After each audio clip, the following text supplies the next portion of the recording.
آج میں اپنے دیکھنے والوں کے لیے، خاص کر اپنے پنجاب والوں کے لیے ایک ویڈیو لے کر آئی ہوں جس کو آپ سب نے ضرور دیکھنا ہے اور غور سے دیکھنا ہے اور سننا ہے اور اس کو سمجھنا ہے، اور پھر آپ نے کمنٹ کر کے بتانا ہے کہ آپ لوگ کہاں کھڑے ہو اور کیا ہو آپ لوگ، کیا آپ لوگ جس ملک میں رہتے ہو یا جس صوبے میں آپ رہتے ہو، صوبہ پنجاب میں، تو آپ نے اپنے دل سے، اپنے اندر سے یہ جواب لے کر مجھے کمنٹ میں بتانا ہے کہ کیا آپ خود کو مومن کہتے ہو؟ میں جوڑی پکڑتا ہوں عمران خان کا ساتھ دے، خدا کے لیے ایسا لیڈر نہیں ملے گا، مجھے لاکھ اختلاف صحیح مگر میرے ملک کے لیے بہتر ہے عمران خان، میری عزت کے لیے بہتر ہے۔ آج سبز پاسپورٹ کی عزت جو ہے پوچھنی ہے تو ان لوگوں سے، اوورسیز پاکستانیوں سے پوچھے۔ مدینہ کی ریاست بنانے کے لیے مدینہ جیسے اصحابی چاہیے، یہ سارا دن ملاوٹ کریں، جھوٹ بولے، عمران خان کو 2 گالیاں نکال کے 5 روپے کی چیز 20 روپے میں فروخت کریں، اور وہ عمران خان سے کہے جی مدینہ کی ریاست، خود مجھے مدینہ کی ریاست کا اصحابی کا نقش و قدم پہ چلنا پڑے گا، تب جا کے مدینہ کی ریاست ہوگی۔ مجھے اس کی پارٹی سے اختلاف صحیح مگر وہ لیڈر ہے، اس نے امریکہ کی آنکھوں میں آنکھیں ڈال کے یہ بات کہی ہے کہ اب ہم آپ کی غلامی نہیں کریں گے، جو کی ہے وہ توبہ ہے۔ ایسا کوئی لیڈر آپ نے دیکھا ہے اس سے پہلے؟ جن مومنوں کا ذکر اللہ تعالیٰ نے قرآن پاک میں کیا ہے، یہ چیز آپ نے ضرور مجھے بتانی ہے اور آپ نے ویڈیو کے ساتھ جڑے رہنا، پوری ویڈیو آپ نے ضرور دیکھنی ہے۔ تو سب سے پہلے آپ جانتے ہو کل انہوں نے راستے بند کیے، 10 لوگ جو ایمبولینسز میں تھے، اسپتالوں کی طرف جا رہے تھے، راستہ نہ ملنے کی وجہ سے، بر وقت علاج نہ ہونے کی وجہ سے وہ بیچارے جان سے ہاتھ دھو بیٹھے۔ کس کی خاطر؟ چند ارب پتی لوگوں نے زبردستی ڈنڈے پکڑا کر، اور وہ کوئی ورکر نہیں ہے، وہ پتہ نہیں کوئی جنگلی لوگ ہیں جن کو کہا گیا ہے کہ تم نے ڈنڈوں سے لوگوں کے روزگار۔ آپ نے ویڈیو کا کلپ دیکھا؟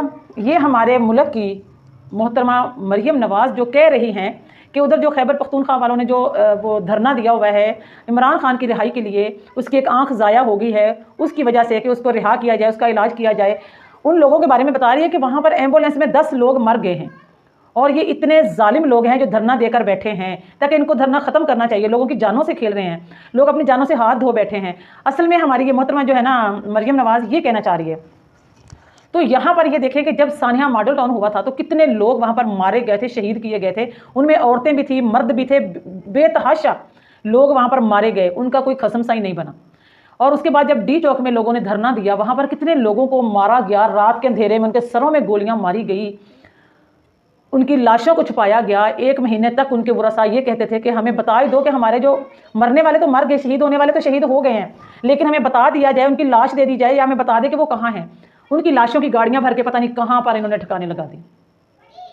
اس کے بعد وہ جو سعد ہے، وہ جو ایک مولوی ہے، کون سا تحریک لبیک والا، اس نے جب دھرنا دیا فلسطین کے لیے، اس کے ساتھ عوام نکلی، تو تب عوام کا کیا حشر ہوا، تب کتنے لوگ مرے، کتنے لوگ مارے گئے، ان کے پیچھے پولیس والوں نے بھاگ بھاگ کے، میں نے خود ایک ویڈیو میں دیکھا تھا کہ ایک بندہ بھاگ رہا تھا اپنی جان بچانے کے لیے، لیکن اس کے پیچھے موٹر سائیکل پہ 2-3 پولیس والوں نے اس کے پیچھے لگ کے، اس نے معافیاں مانگی، اس نے بڑے ہاتھ جوڑے کہ مجھے چھوڑ دو، انہوں نے اس کو چھوڑا نہیں ہے، اس کو گولی مار دی ہے۔ یہ ویڈیو میں نے اپنی آنکھوں سے دیکھی، اس کو گولی ماری گئی۔ تو کتنے لوگ مارے گئے، وہاں پر ان کا درد دل کہاں گیا تھا؟ اب جو ان کا درد دل جو ہے نا، ان کو درد ہو رہا ہے، دکھ ہو رہا ہے، ہمدردی ہو رہی ہے۔ وہ جو ایمبولینس میں جو 10 لوگ بتا رہی ہیں محترمہ کہ وہ مر گئے ہیں، وہ اپنی جان سے ہاتھ دھو بیٹھے ہیں، چلو وہ تو بیمار ہوں گے یا ان کو کوئی نہ کوئی مسئلہ ہوگا نا، تو اگر ان کی بات کو سچ مانا بھی جائے، لیکن ایسا بالکل بھی نہیں ہے۔ وہ جو ایمبولینس والا اگر کوئی سین ہوتا ہے نا تو وہ ان لوگوں کو وہاں پر گزرنے دیتے ہیں۔ پورا ننگا کر کے ساتھ چھڈیا ہے، جس عدالتوں دا نظام ننگا کر کے ساتھ چھڈیا، جس جمہوری نظام سارا حساب کتاب درہم تو برہم کر چھڈیا ہے۔ جیسا کیا کہ نہیں، ایمان کوئی شے ہے، لا الہ الا اللہ محمد و رسول اللہ دیاں صداواں جس جا کے اقوام متحدہ دے وچ بلند کیتیاں، جیسا کیا کہ اقوام عالم سن لا سی محمد مصطفیٰ صلی اللہ علیہ وآلہ وسلم نال دل دیاں تا گہرائیاں تو محبت کرنے ہاں۔ یار او دی اکھ نہ ضائع کر چھڈیے، جا او دی اکھ ضائع کرن والے تھوڑیاں نسلاں برباد ہو گئے، تھوڑیاں نسلاں برباد ہو گئے، کتے دیاں پتروں، تھوڑیاں بچیاں دیاں اکھی ضائع ہو گئے، تھوڑیاں نسلاں دیاں اکھی ضائع ہو، تھوڑیاں نسلاں برباد ہو گئے۔ یا میرا مالک تین واسطہ محمد والے محمد واسطہ انہاں دیاں نسلاں برباد کر، انہاں اتنے ایک برباد کر کے دنیا دے وچ ذلیل ہو کے رہے ہوئے۔ تو اگر ان کی بات مان لی جائے کہ چلو 10 لوگ اس طرح ایمبولینس میں مر گئے ہوں گے، تو ان کے لیے اتنا درد دل کہاں سے آیا محترمہ ہماری مریم نواز کے دل میں، جو خود اپنے ہاتھوں سے مروائے گئے ہیں، انہوں نے خود کہہ کے آرڈر کر کے مروائے ہیں، تب درد دل رکھنے والا دل کہاں تھا ان کا؟ تب کہاں تھا؟ اور دوسرے نمبر پہ اگر درد دل ہے تو وہ عمران خان، وہ جیل میں پڑا ہے، اس کو بیمار ہے، اس کی ایک آنکھ ضائع ہو گئی ہے، اس کے لیے درد دل کیوں نہیں ہے؟ اللہ تعالیٰ نے تو ساری مخلوق کو پیدا کیا ہے نا. اللہ تعالیٰ نے فرمایا کہ میرے لیے ساری مخلوق میری برابر ہے, کوئی بھی بڑا چھوٹا نہیں ہے, سب برابر ہے میری مخلوق. مجھے اللہ تعالیٰ فرماتا ہے میں اپنی ساری مخلوق کو ایک ہی آنکھ سے دیکھتا ہوں. یہ نہیں کہ جو زیادہ امیر ہے اس کو میں اچھی نظر سے دیکھتا ہوں, جو غریب ہے اس کو بری نظر سے دیکھتا ہوں, ایسا نہیں ہے. اللہ تعالیٰ نے فرمایا ہے کہ میری ساری مخلوق میرے کنبے کی طرح ہے. مجھے ساری مخلوق اپنی پیاری ہے, لیکن جو ظلم کرے گا نا اس کا انجام اس کو بھگتنا پڑے گا. اور کیا آپ سب ویڈیو دیکھنے والے قرآن پاک کو مانتے ہو؟ آپ یہ مانتے ہو کہ آپ مومن ہو, آپ جنت میں جاؤ گے, یا آپ اللہ کے پیارے ہو, یا آپ نبی پاک صلی اللہ علیہ وسلم کے امتی ہونے پہ اگر فخر کرتے ہو تو پھر اللہ تعالیٰ کا حکم بجا آنا چاہیے آپ کو.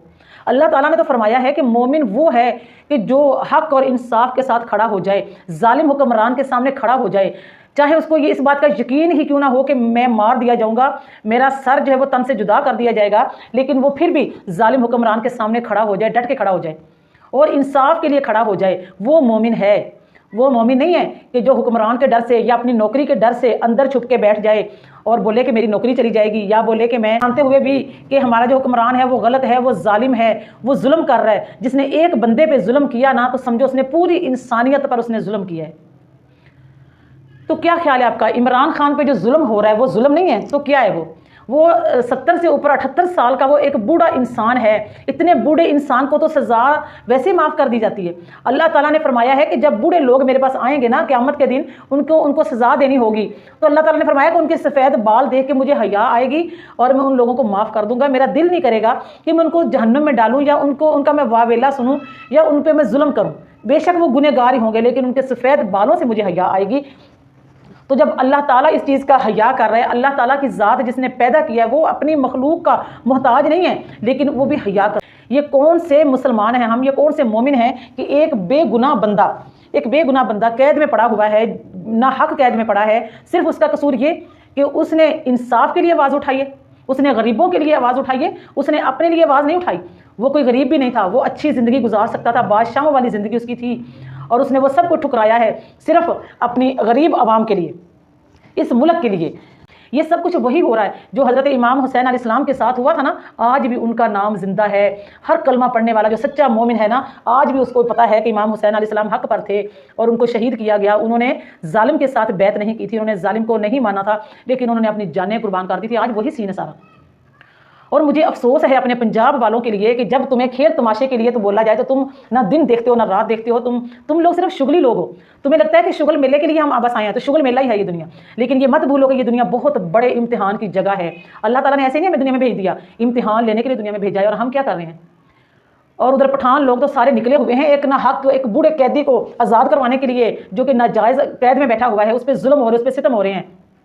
اور جو سن رہے ہیں نا ہم کہ اس کو زہر دیا گیا ہے, اس کی آنکھ جو وہ ڈیمیج ہو گئی, آنکھ ختم ہو گئی, ایک آنکھ اس کی ضائع ہو گئی ہے, آنکھ پہ اثر پڑ گیا ہے. اگر آنکھ پہ اتنا زیادہ اثر زہر کا پڑ گیا ہے تو کیا خیال ہے کہ اس کے باقی اس کی صحت پہ اس کا اثر نہیں پڑا ہوگا؟ بہت زیادہ اثر پڑا ہے اس کا. اسی لیے تو اس کی ملاقات نہیں کسی سے کروائی جا رہی, کسی کو اس سے ملنے نہیں دیا جا رہا, کیونکہ انتظار کیا جا رہا ہے کہ اسی کشمکش میں, اسی جھانسے میں اس بندے کی جان چلی جائے, اس بندے کو ہٹانے کے لیے, تاکہ وہ بندہ ہٹ جائے. بعد میں جو الزام ہوگا دیکھی جائے گی. لیکن اب انتظار کرو اس بندے کے مرنے کی خبر آنے تک. کسی کو اس بندے سے ملنے نہیں دیا جا رہا, کوئی بندہ ان سے مل نہیں سکتا کہ مل لے, ٹھیک ہے. اس کی بہنوں کی ملاقات نہیں ہو رہی, وہ آواز اٹھا رہی, وہ بیچاریاں کیا کریں گی؟ یہ اللہ تعالیٰ کا بہت بڑا امتحان ہے ہمارے لیے. اور اللہ تعالیٰ نے, اگر آپ لوگوں کا ایمان ہے, قرآن پاک کو مانتے ہو, صرف قرآن پاک کو وہی بندہ مانتا ہے, وہی بندہ مانے گا جس کا جو مومن ہوگا. اللہ تعالیٰ نے قرآن پاک میں نہیں فرمایا, یہ آیت دیکھو قرآن پاک کی,